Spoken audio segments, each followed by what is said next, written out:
Hello all, welcome to Caffeinated Analysis. My name's Mahir, also known as Paisab, and today we're going to be talking about the amazing WandaVision series that recently ended on Disney+. Now this is my first ever video analysis. Before this I used to just write this stuff down over text and send it to the few friends who actually gave a shit about what I had to say. Shout out to Mr. Lily for finally convincing me to make this a real thing. You should check him out. I'll link his channel in the description below. He's got some great content. You can even catch me sometimes in his live streams. Now let's get into it.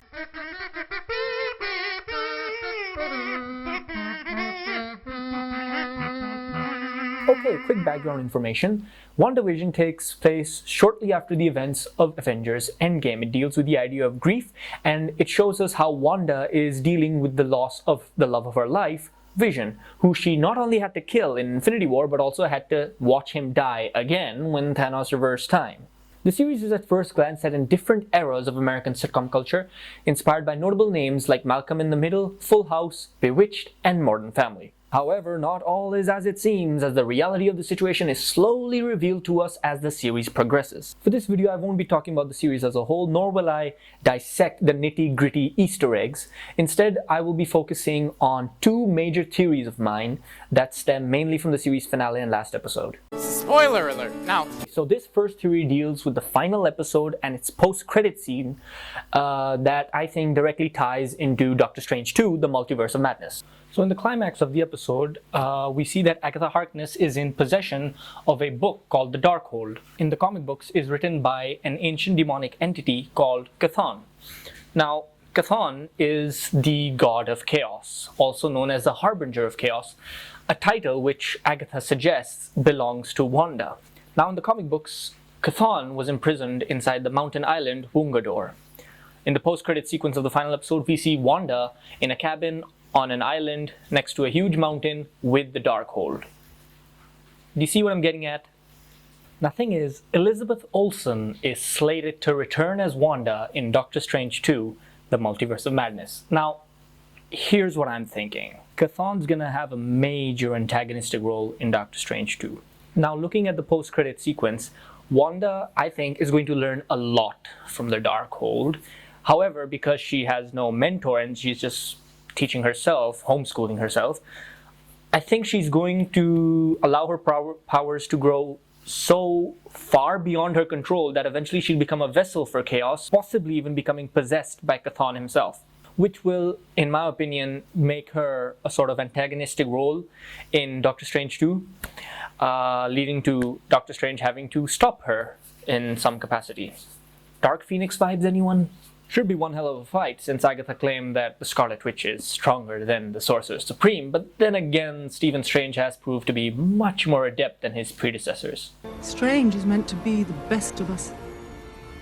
So yeah, Wanda could very well be the antagonistic figure of Doctor Strange 2. She might even just tear the multiverse apart by the end of the film, which could lead into Spider-Man No Way Home, a film in which Doctor Strange is supposed to appear and has been for a very long time throwing multiverse shenanigan leaks at us.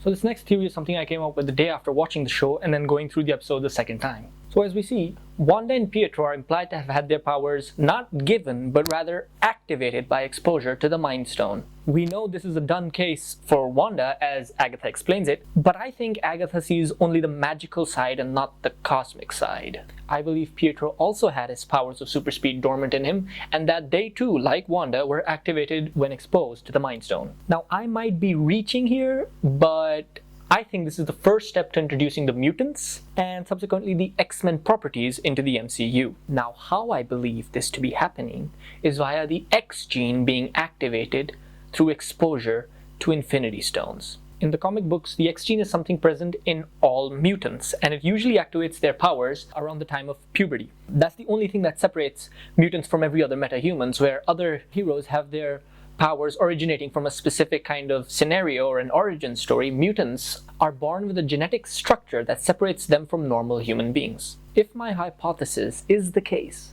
then Wanda and Pietro Maximoff could still very well be classified as mutants. since they had their abilities dormant in them and they were activated when exposed to the Mind Stone. This could be cleverly retconned into the X gene being activated inside of them. So the MCU, instead of retconning that the mutants have been here this whole time, now have two methods of explaining the activation of the X gene amongst a mass populace. Method number one. It could be from any of the three snaps, Thanos in Infinity War, and Hulk and Tony in Endgame.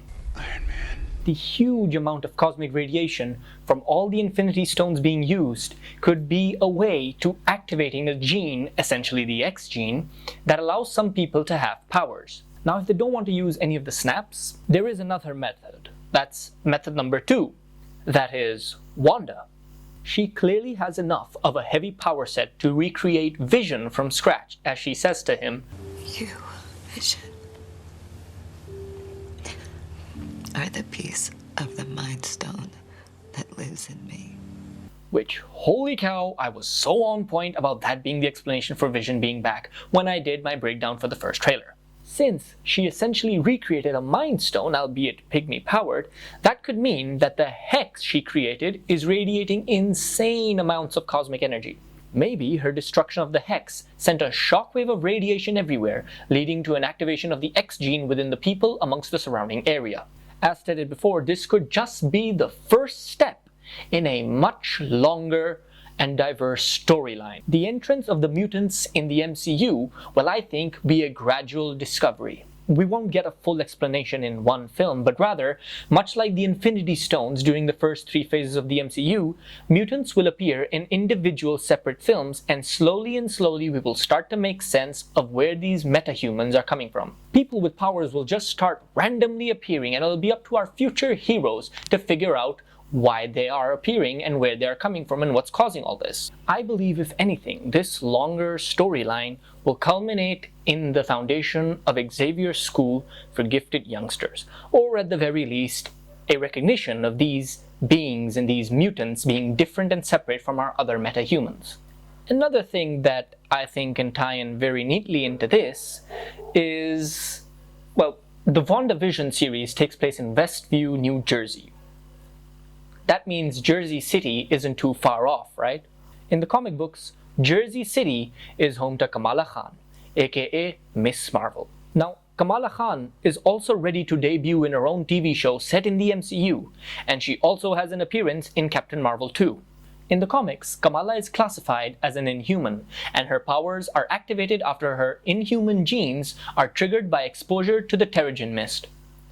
Since the Inhumans aren't canonically present in the MCU, because we can agree that this never happened, instead of the Terrigen Mist activating Kamala Khan's powers, it will be Wanda's hex and the energy it dissipates after the series finale of WandaVision that will activate Kamala Khan's powers, subsequently classifying her rather not as an Inhuman, but as a mutant.